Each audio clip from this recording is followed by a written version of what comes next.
दोस्तों, इन 3 प्रकार के भोजन से मनुष्य की आयु कम होती है। इस प्रसंग में एक प्राचीन कथा है। इस कथा के माध्यम से हम आपको बताते हैं कि मनुष्य को किस प्रकार का भोजन करना चाहिए, भोजन करने का सही तरीका और सही दिशा कौन सी है, भोजन कब करना चाहिए तथा भोजन शुरू करने से पहले क्या बोलना चाहिए। दोस्तों, एक बार की बात है, देवर्षि नारद भगवान श्री कृष्ण से मिलने के लिए द्वारिका नगरी में पधारते हैं। तब भगवान श्री कृष्ण देवर्षि नारद को देखकर उनका स्वागत करते हुए कहते हैं, आइए देवर्षि, द्वारिका में आपका स्वागत है। आज किस प्रयोजन से आप द्वारिका में पधारे हैं? अवश्य ही कोई महत्वपूर्ण समाचार लेकर आए होंगे। तब देवर्षि कहते हैं, हे प्रभु, आप सब कुछ जानते हुए भी पूछ रहे हैं। मैं आज आपके पास मेरी एक्स शंका का निवारण करने के लिए ही आया हूं। कृपया आप अपने इस भक्त की द्विधा को दूर कीजिए। तब श्री कृष्ण मुस्कुराते हुए कहते हैं, हे देवर्षि, मैं अवश्य जानता हूं कि आप किस कारण से दुखी है और आपके मन की द्विधा को भी मैं अवश्य जानता हूं। इसीलिए आपके मन में जो भी शंका है अथवा प्रश्न है, आप निसंकोच होकर पूछिए। मैं आपकी शंका का निवारण अवश्य करूंगा।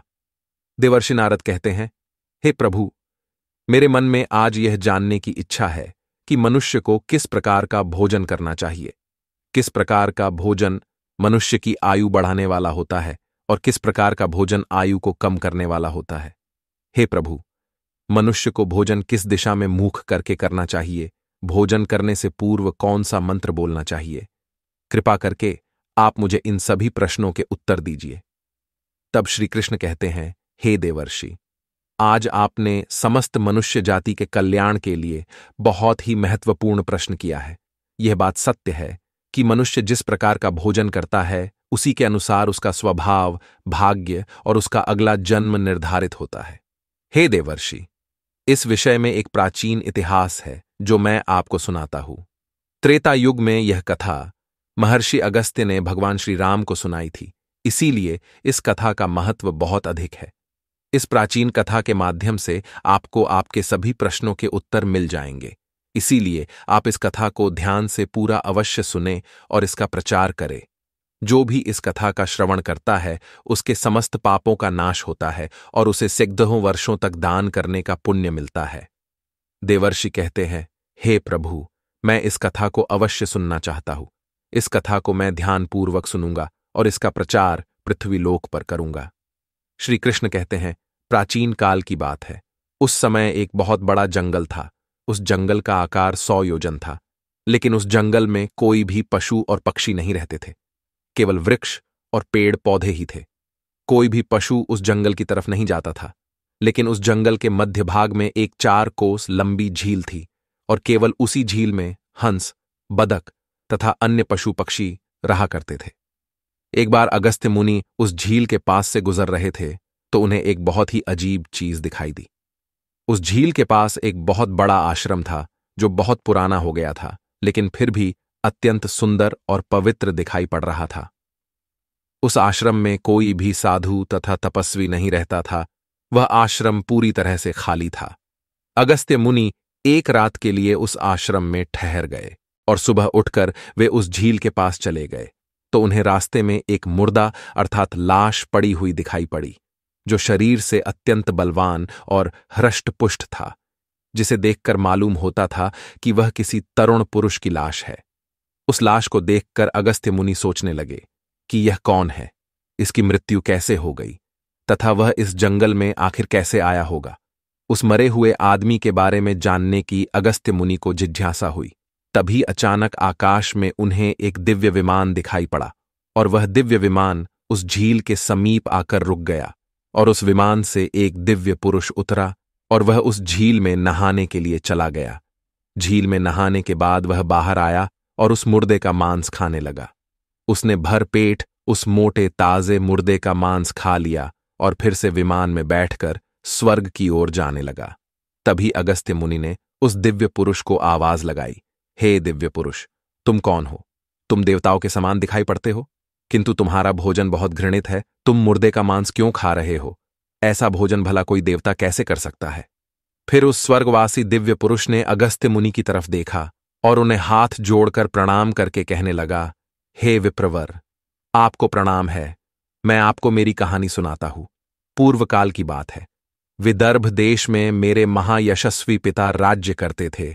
वे वसुदेव के नाम से तीनों लोकों में प्रसिद्ध थे और परम धार्मिक व्यक्ति थे। उनकी 2 पत्नियां थीं। उन दोनों पत्नियों से उन्हें एक एक करके 2 पुत्र हुए। मैं उनका सबसे बड़ा बेटा था। लोग मुझे श्वेत के नाम से जानते थे और मेरे छोटे भाई का नाम सूरत था। पिताजी की मृत्यु के बाद मुझे विदर्भ देश का राजा बना दिया गया और मैं वहां सावधानी के साथ राज्य चलाने लगा। राज्य करते हुए मुझे कई हजार साल बीत गए। फिर एक दिन मुझे वैराग्य हुआ और मैंने राजपाट का त्याग करने का निर्णय लिया और मृत्यु पर्यंत तपस्या करने का निश्चय करके मैं जंगल में रहने के लिए चला गया। अपने राज्य को मैंने अपने छोटे भाई सूरत को सौंप दिया और उसे राजा बना दिया। फिर इस झील के पास आकर मैंने कठोर तपस्या करना आरंभ किया। 80,000 वर्षों तक मैंने इस जंगल में तपस्या की और उसी के प्रभाव से मुझे ब्रह्मलोक की प्राप्ति हुई। लेकिन ब्रह्मलोक पहुंचने के बाद भी मुझे भूख और प्यास अधिक सताने लगी। मेरे सभी इंद्रिय तिलमिला उठे। फिर मैंने ब्रह्मलोक के सर्वश्रेष्ठ देवता ब्रह्मा जी से पूछा, हे भगवान, मैंने तो सुना है कि ब्रह्मलोक में किसी भी प्राणी को भूख और प्यास नहीं लगती है। फिर मुझे भूख और प्यास क्यों लग रही है? ये मेरा पीछा क्यों नहीं छोड़ रही है? कृपया आप मुझे बताइए कि मैं किस चीज का सेवन करूं। फिर ब्रह्मदेव ने कहा, हे राजन, पृथ्वी पर दान धर्म करने पर ही व्यक्ति इस लोक में भूख प्यास से मुक्त हो जाता है। लेकिन तुमने अपने जीवन काल में कभी दान नहीं किया, किसी भिखमंगे को भीख तक नहीं दी। तुमने राजमहल में रहकर भी द्वार पर आए अतिथियों को भोजन नहीं दिया। तुमने सदैव ही उच्चिष्ट भोजन किया है। बिना स्नान किए ही तुम भोजन किया करते थे। भोजन शुरू करने से पहले तुमने ईश्वर का धन्यवाद नहीं किया। स्वादिष्ट भोजन को दूसरों को दिए बिना ही तुमने उसे ग्रहण कर लिए। इसी कारण से तुम्हें यह पाप लगा है। इसीलिए तुम्हें ब्रह्मलोक में भी भूख और प्यास का कष्ट उठाना पड़ रहा है। जीवित रहते हुए तुमने अनेक प्रकार के आहारों का अकेले ही सेवन किया है। अनेक प्रकार के पकवान तुमने अकेले ही खाए हैं, दूसरों को नहीं दिए हैं, जिससे तुम्हारा शरीर तो बलवान बन गया, किंतु तुम्हारा पुण्य क्षीण हो गया। अब तुम्हारे लिए एक ही उपाय है। उस झील के पास तुम्हारा शरीर पड़ा हुआ है। तुम उसी का मांस खाकर अपनी भूख मिटाओ। ब्रह्मा जी द्वारा इस प्रकार से कहने पर राजा ने कहा, हे प्रभु, अपने शरीर का भक्षण कर लेने के पश्चात मेरा क्या होगा? उसके बाद मैं क्या खाऊंगा? मेरे खाने के लिए कुछ भी शेष नहीं रहेगा। कृपया कुछ ऐसा भोजन बताए जिसका भक्षण कर लेने पर भूख मिट जाए और जो कभी खत्म ना हो। तब ब्रह्मदेव कहते हैं, हे राजन, तुम्हारा शरीर ही मैंने अक्षय बना दिया है।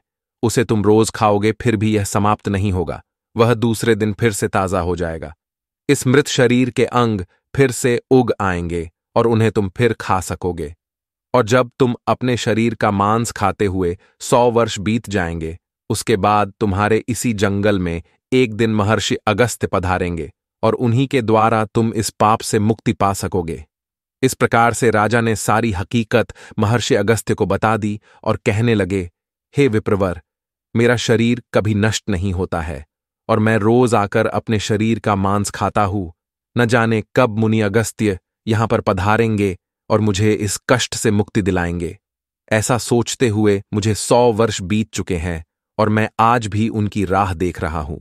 राजा श्वेत का इस प्रकार से कथन सुनकर महर्षि अगस्त्य बोले, अच्छा, तो तुम्हारे सौभाग्य से मैं यहां पर आया हूं। मैं ही मुनि अगस्त्य हूं, और बोलो मैं तुम्हारी किस प्रकार से सहायता कर सकता हूं। तब राजा अत्यंत प्रसन्न हुए और जमीन पर लेटकर महर्षि अगस्त्य के चरणों को वंदन करने लगे। राजा श्वेत बोले, हे मुनि, कृपया आप मुझे इस घृणित आहार से मुक्त कीजिए तथा जिस पाप के कारण मुझे ये प्राप्त हुआ है उस पाप से भी मुझे मुक्त कीजिए, जिससे मुझे अक्षय लोक की प्राप्ति हो सके। हे ऋषि, मैं आपको ये दिव्य आभूषण भेंट करता हूं। कृपया आप मुझ पर कृपा करें। राजा की दुख भरी बातें सुनकर मुनि को उन पर दया आ गई। जैसे ही राजा ने वह दिव्य आभूषण महर्षि अगस्त्य के हाथ पर रखा, उसी समय उनका मृत शरीर अदृश्य हो गया और वे उस पाप से मुक्त हो गए। और फिर महर्षि अगस्त्य से आज्ञा लेकर वे उस दिव्य विमान में बैठकर ब्रह्मलोक को चले गए। इस प्रकार से उस राजा श्वेत को दान न करने के पाप से मुक्ति मिली। भगवान श्री कृष्ण कहते हैं, हे देवर्षि, इस प्रकार से उच्चिष्ट भोजन करने के कारण ही विदर्भ देश के महाराज को ब्रह्मलोक में रहने पर भी तृप्ति नहीं मिली और उन्हें पृथ्वीलोक पर आकर स्वयं का ही मांस खाना पड़ा। हे देवर्षि, अब मैं तुम्हें भोजन के नियम बताता हूं, आप इसे ध्यान से सुनिए। भोजन शुरू करने से पहले थोड़ा सा अन्न भूमि पर रखना चाहिए ताकि देवता, पशु पक्षी, सर्प, दैत्य तथा प्रेत पिशाच जो अपने कर्म बंधन से बंधे हुए हैं, उन सभी को अन्न की प्राप्ति हो। यदि भोजन करते समय कोई अतिथि आ जाए तो उसका स्वागत करे और उसे आसन देकर प्रणाम करके उसका सत्कार करे, फिर उसे श्रद्धापूर्वक भोजन कराकर विदा करे, क्योंकि जिसके घर से अतिथि निराश होकर लौट जाता है उसे वह अपने पाप देकर उसके शुभ कर्मों को ले जाता है। श्री कृष्ण कहते हैं, मनुष्य को पिता के घर में रहने वाली विवाहित कन्या, दुखिया और गर्भ धारण की हुई स्त्री तथा वृद्ध को भोजन कराने के बाद ही भोजन करना चाहिए। इन सभी को भोजन कराए बिना जो स्वयं भोजन ग्रहण करता है उसका भोजन पापमय बन जाता है। ऐसा व्यक्ति नरक में ही जाता है। जो स्नान किए बिना ही भोजन करता है उसका भोजन मलभक्षण के समान हो जाता है। जो बालक एवं वृद्ध आदि के हिस्से का भोजन करता है उसका भोजन विष्ठा के समान हो जाता है, और जो बिना दान किए ही भोजन ग्रहण करता है उसका भोजन विष के समान बन जाता है। मनुष्य को कभी भी दुराचारी व्यक्ति द्वारा दिया गया अथवा दूसरों द्वारा अपमानित करके दिया गया भोजन कभी भी ग्रहण नहीं करना चाहिए। मनुष्य को चाहिए कि परोसे हुए भोजन का अग्रभाग अग्नि को देकर ही भोजन करना चाहिए। भोजन को एकाग्र चित्त होकर करना चाहिए। प्रथम मीठा, फिर लवण और खट्टा और अंत में कटु एवं तीखे पदार्थों का सेवन करे। प्रथम 3 निवाले मौन होकर ग्रहण करने चाहिए। ऐसा करने से व्यक्ति के सभी पाप कर्म तुरंत नष्ट हो जाते हैं और भगवान की कृपा से उसे जीवन भर कभी अन्न की कमी महसूस नहीं होगी। श्री कृष्ण कहते हैं, पूर्व दिशा में बैठकर भोजन करने से व्यक्ति रोगों से और मानसिक तनाव से मुक्त हो जाता है। बीमार बुजुर्गों को पूर्व की ओर मुख करके भोजन अवश्य करना चाहिए। इससे उनके स्वास्थ्य में सुधार होता है, क्योंकि पूर्व दिशा उगते हुए सूर्य की दिशा है और सूर्य देव बल, आरोग्य तथा दीर्घायु प्रदान करते हैं। विद्या की अभिलाषा रखने वाले मनुष्य को उत्तर दिशा की ओर मुख करके भोजन करना चाहिए। यह दिशा देवी सरस्वती की दिशा है। ध्यान रहे, दक्षिण दिशा की ओर मुख करके भोजन न करे, यह मृत्यु की दिशा होती है। इस दिशा में मुख करके भोजन करने से आयु कम होती है। टूटे फूटे बर्तनों में भोजन नहीं करना चाहिए, यह दुर्भाग्य को निमंत्रण देता है। भोजन हमेशा स्वच्छ थाली में ही करना चाहिए। गंदी थाली में भोजन करने से जीवन में दुर्भाग्य आता है। एकादशी के दिन तामसिक अन्न का सेवन न करे। जो मनुष्य एकादशी के दिन तामसिक अन्न अर्थात मांस का सेवन करता है, लक्ष्मी उसे छोड़कर चली जाती है। भोजन का अपव्यय करना अनर्थ माना गया है, इसीलिए थाली में जितना आवश्यक हो उतना ही भोजन ले। अगर कोई व्यक्ति साथ में भोजन कर रहा हो तो उसका भोजन समाप्त होने तक उठकर नहीं जाना चाहिए।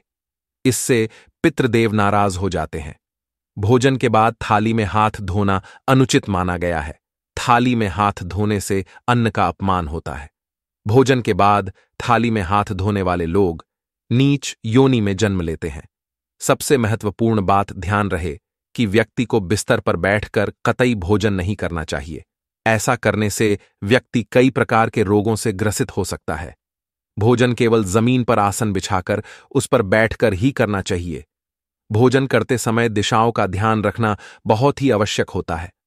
यदि गलत दिशा में बैठकर अथवा गलत दिशा में मुख करके भोजन करने से व्यक्ति को उसके अनिष्टकारक परिणाम प्राप्त होते हैं। भगवान श्री कृष्ण कहते हैं, जिस भोजन के ऊपर से कोई पैर रखकर चला गया हो अथवा कोई व्यक्ति भोजन को लांघ कर गया हो तो ऐसे भोजन को कभी खाना नहीं चाहिए। ऐसा भोजन अशुद्ध हो जाता है। ऐसे भोजन को पशुओं को खिला देना चाहिए। दूसरों के द्वारा लांघा गया भोजन खाने से मनुष्य की आयु कम हो जाती है और उसके शरीर में भिन्न भिन्न प्रकार के रोग उत्पन्न होते हैं। यदि भोजन में बाल निकल आता है तो ऐसा भोजन त्याज्य हो जाता है। यदि अन्न में बाल निकलता है तो उसे ईश्वर को कभी प्रसाद के रूप में नहीं चढ़ाना चाहिए और ना ही स्वयं खाना चाहिए। ऐसा भोजन प्रेतों को प्राप्त हो जाता है। श्री कृष्ण कहते हैं, मनुष्य को दूसरों के लिए परोसा हुआ भोजन भी नहीं खाना चाहिए। जो मनुष्य दूसरों का भोजन छीन के खाता है अथवा किसी को बिना दिए ही स्वयं उस अन्न का उपभोग करता है, उससे देवी अन्नपूर्णा रुष्ट हो जाती है। भोजन सभी में बांटकर खाना चाहिए। दूसरों के हिस्से का भोजन करने से मनुष्य के पुण्य कर्म नष्ट हो जाते हैं। पवित्र आसन पर बैठकर अपने पैरों को भूमि पर रखकर पूर्व की ओर सूर्याभिमुख होकर अन्न ग्रहण करना ही सर्वोत्तम माना गया है। पूर्वाभिमुख होकर भोजन करने से यश की प्राप्ति होती है और उत्तर की ओर मुख करके भोजन करने से सत्य की प्राप्ति होती है। दोनों हाथ, दोनों पैर तथा मुख को पानी से धोकर ही भोजन करना चाहिए। भोजन के पात्र को भूमि पर रखकर अन्न ग्रहण करना ही सर्वश्रेष्ठ माना गया है। शास्त्रों में इस प्रकार के भोजन को उपवास के समान बताया गया है। मनुष्य को क्रोध रहित होकर भोजन करना चाहिए। क्रोध की अवस्था में भोजन करने से भोजन का अपमान होता है और कई व्याधियां उत्पन्न होती है। यदि चित्त कहीं और हो तब भी भोजन नहीं करना चाहिए और गुस्से से भरे मन से भी भोजन करना अशुभ होता है। जो जूते पहनकर भोजन करता है, इस प्रकार के भोजन को आसुरी भोजन कहा गया है। ठीक मध्यरात्रि में, ठीक मध्याह्न होने पर भी भोजन करना अशुभ माना गया है। यदि पेट खराब हो तब भी भोजन नहीं करना चाहिए। गीले वस्त्र पहन करके भी भोजन करना अशुभ होता है। दूसरों के लिए परोसा गया भोजन भी कभी नहीं करना चाहिए। सोते हुए, खड़े होकर, टूटे फूटे पात्र में भूमि पर रखकर अथवा हाथ पर रखकर भोजन ग्रहण करने से दरिद्रता आती है। भोजन करते समय वेदों का उच्चारण नहीं करना चाहिए। शास्त्रों के अनुसार स्त्री को पति के भोजन के बाद ही भोजन कर लेना चाहिए। यदि पति घर से दूर हो तो पति को ध्यान करके भोजन ग्रहण करना चाहिए। इससे पति की आयु लंबी होती है और स्त्री सदा सुहागिन रहती है। पति से पहले भोजन करना शास्त्रों में शुभ माना नहीं गया है। इससे पति की आयु कम हो जाती है। इसके साथ ही विष्णु पुराण के अनुसार पति और पत्नी को एक साथ बैठकर भोजन नहीं करना चाहिए। ऐसा करने से दोनों में क्लेश और विवाद होता है। अंधकार में अथवा आकाश के नीचे बैठकर भोजन नहीं करना चाहिए। भोजन करते समय सिर पर छत अथवा वृक्ष की छाया अवश्य होनी चाहिए। केवल एक वस्त्र पहनकर भी भोजन करना अनुचित होता है अथवा नग्न अवस्था में भोजन ग्रहण करना अशुभ होता है। इससे जीवन में दुर्भाग्य आता है। सवारी पर बैठकर अर्थात किसी वाहन में बैठकर भी भोजन ग्रहण करना अनुचित होता है। साथ ही शैया पर बैठकर भोजन करने से व्यक्ति की आयु कम हो जाती है। हंसते हुए अथवा रोते हुए भोजन करना अनिष्टकारक होता है। इससे गले में अन्न फंसकर प्राण जाने का भी खतरा बना रहता है। तो दोस्तों, इस प्रकार से भगवान श्री कृष्ण ने देवर्षि नारद को भोजन करने का महत्व बताया है। आपको यह कथा कैसी लगी कमेंट करके अवश्य बताएं। जानकारी अच्छी लगी तो वीडियो को लाइक जरूर करें और कमेंट में जय श्री कृष्ण अवश्य लिखें। साथ ही चैनल को सब्सक्राइब करें।